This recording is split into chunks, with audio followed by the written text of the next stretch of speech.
Rizky Bilar pamer foto liburan keluarga, janji bakal lindungi Lesti Kejora. Rizky Bilar semakin sering membagikan kebersamaannya dengan keluarga. Bangkit dari masalah KDRT, Rizky Bilar seolah ingin menunjukkan jika hubungannya dengan Lesti Kejora baik-baik saja. Baru-baru ini, Rizky Bilar membagikan potret saat liburan bersama keluarganya.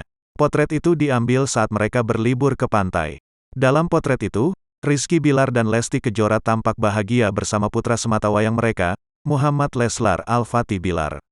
Tampak keluarga kecil Rizky Bilar asyik menikmati suasana pantai dengan latar langit senja berwarna jingga. Rizky Bilar pun menuliskan caption soal pemimpin keluarga. Lewat caption itu, Rizky Bilar berjanji akan selalu menjaga dan melindungi istrinya, Lesti Kejora. Caption dalam bahasa Inggris itu bertuliskan seperti berikut ini, sebagai seorang pemimpin, insya Allah saya akan selalu melindungi kamu, membimbing kamu dan akan melakukan yang terbaik untuk memberi kamu kehidupan yang layak kamu dapatkan, tulis Rizky Bilar dikutip dari Instagram pribadinya, Minggu, tanggal 18 Desember tahun 2022.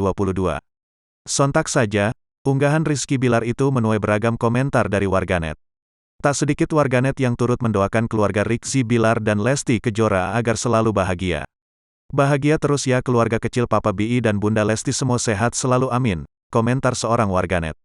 Masya Allah bahagia selalu Leslar Family, sehat selalu, semoga dijauhkan dari orang-orang yang berniat tidak baik, amin, kata warganet.